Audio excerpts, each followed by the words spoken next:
Receptionist ने कहा, कृपया आप अपनी जगह पर जाकर बैठ जाइए, जल्द ही कोई आपसे मिलने आएगा। अंदर का दृश्य सबको हैरान करने वाला था। अंदर कोई रिसेप्शनिस्ट नहीं बैठी थी, बल्कि वहां सिर्फ फोन हाथ में लिया एक औरत का पुतला था, और जो औरत की आवाज आ रही थी वो एक रिकॉर्डेड आवाज थी। तभी उस पुतले ने पकड़ रखा फोन बज उठा। जैसे ही जेसन ने उस फोन को उठाया, फोन से एक रिकॉर्डेड आवाज आई, welcome to escape room, to get most out of the game follow the posted rules. यानी इस गेम को पूरा करने के लिए एस्केप रूम की वेबसाइट पर बताए गए सभी रूल्स फॉलो करें। फोन से आने वाली आवाज सिर्फ एक रिकॉर्डेड वॉइस थी। यह समझ आते ही जेसन ने फोन रख दिया, पर तभी अचानक कमरे की सारी खिड़कियां अपने आप बंद होने लगी और हीटिंग कॉइल्स की तीव्रता भी और तेज हो गई, जिससे कमरे का तापमान और बढ़ने लगा और रूम एक दहकती लाल भट्टी में तब्दील हो गई। दीवार में लगे कई सारे पंखे भी शुरू हो गए, जो कमरे में मौजूद गर्मी को गर्म हवाओं में बदल रहे थे। इन सब घटनाओं की वजह से अमेंडा काफी ज्यादा घबराकर वहीं सिर पर हाथ रखकर बैठ गई। सभी उसके पास आकर उसका हौसला बढ़ाने लगे। उनके हौसला बढ़ाने की वजह से अमेंडा में भी थोड़ी हिम्मत आई और वो अपनी जगह से उठ खड़ी हुई। जोई उसके लिए पानी लेकर आई। तब उसने देखा कि अमेंडा की पीठ पर जलने के निशान थे। शायद इसी वजह से वो गर्मी बढ़ते ही काफी घबरा गई थी। तभी जोई की नजर दीवार पे लगे एक स्लोगन पर गई, जिस पर लिखा था, डॉक्टर वुटान यू कहते हैं, कोस्टर्स हमेशा इस्तेमाल करें। कोस्टर्स यानी टेबल की वो जगह जहां पर चाय का कप या बोतल जैसी चीजें रखी जाती हों।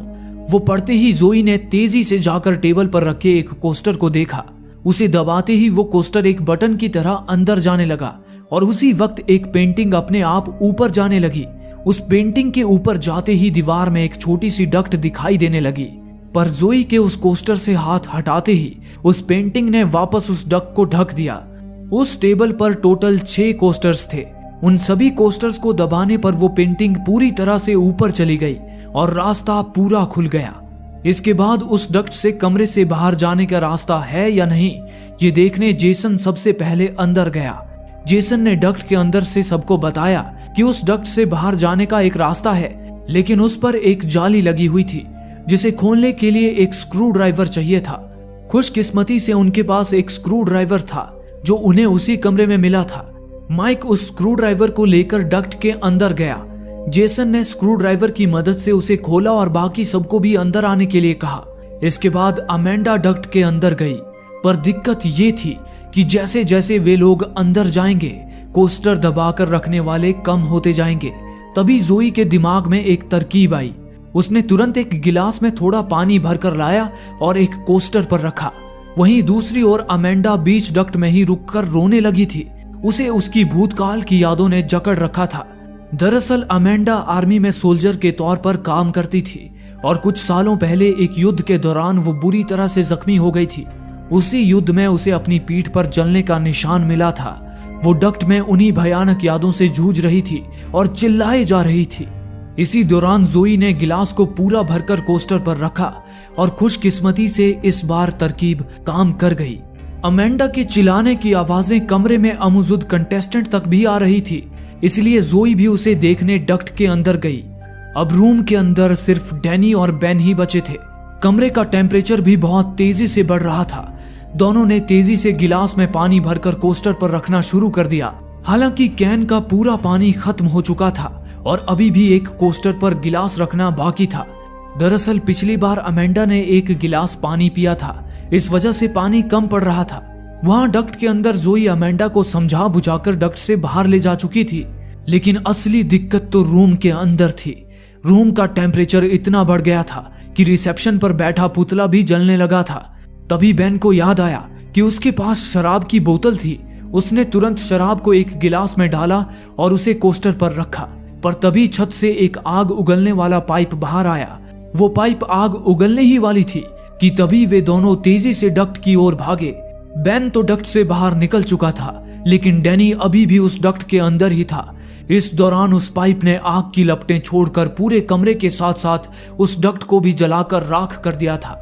अगर डैनी 2 सेकंड और भी उस डक्ट में रहता तो डक्ट से बाहर वो नहीं बल्कि उसकी राख निकलती। अब किसी में भी इस गेम को खेलने की इच्छा बाकी नहीं थी। अमेंडा तो सीसीटीवी कैमरे की तरफ देखकर उसे इस गेम से बाहर निकालने के लिए मिन्नतें करने लगी। हालांकि कोई उसे बाहर निकालने नहीं आया। डैनी सिक्योरिटी से छुपाकर अपना फोन अपने साथ लेकर आया था।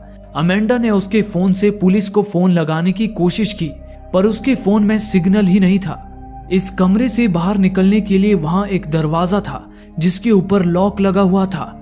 जहां बाकी सब पिछले गेम के बारे में बातें करने में बिजी थे, वहीं जेसन ने दरवाजे की चाबी भी ढूंढ ली थी। लेकिन उस लॉक को खोलने के बाद जेसन को पता चला कि वहां एक दूसरा लॉक भी था। इस लॉक को खोलने के लिए एक 7 अक्षरों के शब्द की जरूरत थी। तभी माइक को दीवार पर एक बोर्ड दिखा जिस पर लिखा था, "You will go down in history"। वो पढ़कर जेसन ने अंदाजा लगाया कि शायद वो पासवर्ड इतिहास में शुमार प्रेसिडेंट्स के नाम पर होगा। जोई ने उसे कई सारे फेमस प्रेसिडेंट्स के नाम बताए जिनके आखिरी नाम में सिर्फ 7 अक्षर थे। जेसन ने 1-2 प्रेसिडेंट्स के नाम डालकर देखे भी, पर वो लॉक नहीं खुला। सभी लॉक को खोलने की कोशिश में लगे हुए थे, पर बेन उस बोर्ड को बस घूरे जा रहा था। तभी उसे उसके भूतकाल की एक दर्दनाक घटना याद आई। एक रात वो अपने कुछ दोस्तों के साथ कार से कहीं जा रहा था। सब लोग काफी नशे में थे और जोर जोर से एक गाना गाए जा रहे थे। उस गाने का नाम था "You will go down in history"। गाड़ी चला रहा बेन वो गाना गाते गाते इतना खो गया था कि उसे पता ही नहीं चला कि कब आगे से एक कार आई और उनकी कार को उड़ाकर चली गई। उस गाने को रुडोल्फ नाम के सिंगर ने गाया था। उसने जेसन को लॉक में रुडोल्फ डालकर देखने के लिए कहा। आश्चर्य की बात थी कि पासवर्ड रुडोल्फ ही था। वे लोग लॉक को खोलकर दरवाजे से बाहर चले गए।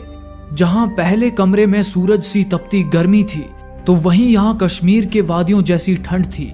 आसपास जितने भी पेड़ थे सब पर बर्फ जमी हुई थी, यहाँ तक कि पूरी फर्श बर्फ की हो गई थी। आगे कई सारे पहाड़ भी नजर आ रहे थे। डैनी गेम के डिजाइन से काफी प्रभावित हो गया था। वो उस जगह को एक्सप्लोर करता हुआ आगे बढ़ने लगा। हालांकि आगे जाकर वो एक अदृश्य दीवार से टकराकर वहीं गिर गया और उसके गिरते ही बर्फ की फर्श में क्रैक आने की आवाज हुई। वो आवाज सुनकर सब लोग घबरा गए थे। उन्हें डर लग रहा था कि कहीं वो बर्फ की फर्श टूटकर वे सब उसके अंदर न गिर जाएं। हालांकि डैनी की सोच उनसे अलग थी। उसने सबसे कहा कि यह आवाज बर्फ के टूटने की नहीं, बल्कि बस गेम बनाने वाले द्वारा दिया हुआ एक साउंड इफेक्ट है। इतना कहकर डैनी ने बड़े ही कुतूहल से उस अदृश्य दीवार को छूकर देखा, पर तभी उस अदृश्य दीवार से एक खिड़की खुली और वहां से तेज ठंडी हवा बहने लगी। सभी ने डैनी को वापस आने के लिए कहा। डैनी के वापस आने के अगले ही पल वे लोग जिस कमरे से यहाँ पहुंचे थे उसके दरवाजे अपने आप लॉक हो गए। अब वे सभी इस कमरे में लॉक हो गए थे और यहाँ से बाहर जाने के लिए उनके पास क्लूज ढूंढने के अलावा और कोई चारा नहीं था। इसके बाद उन सब ने क्लूज ढूंढना शुरू कर दिया। जेसन को उस कमरे में एक दरवाजा मिला जो लॉक्ड था। वहीं दूसरी ओर जोई को एक लकड़ी की नाव पर कुछ लिखा हुआ दिखा। वहां लिखा था, "ट्रू नॉर्थ इज अ लाई"। ये पढ़कर वो इसका मतलब जानने के लिए सोच में पड़ गई थी। तभी अमेंडा को एक लकड़ी का बक्सा मिला जिसके अंदर एक जैकेट था। अमेंडा समझ गई थी कि 6 लोगों में एक जैकेट देकर गेम मैनेजर खिलाड़ियों के बीच लड़ाई करवाना चाह रहा था। पर अमेंडा और बाकी कंटेस्टेंट्स ने बड़ी समझदारी के साथ थोड़ी थोड़ी देर के लिए जैकेट को शेयर करने का निर्णय लिया। अमेंडा ने बड़े दिल से सबसे पहले जोई को वो जैकेट इस्तेमाल करने के लिए दिया। दूसरी तरफ बेन अपनी सिगरेट जलाता हुआ वहां से जा रहा था कि तभी उसका पैर एक फिशिंग होल के अंदर चला गया। उस होल के अंदर पैरों को जमा देने वाला ठंडा पानी था। उस ठंडे पानी की चपेट में आ जाने की वजह से कुछ देर के लिए बेन को उसका पैर महसूस तक नहीं हो रहा था। बेन के चिल्लाने की आवाज सुनकर जेसन, अमेंडा और डैनी उसके पास गए। उन सभी को लग रहा था कि जरूर उस फिशिंग होल में कोई क्लू होगा, लेकिन दिक्कत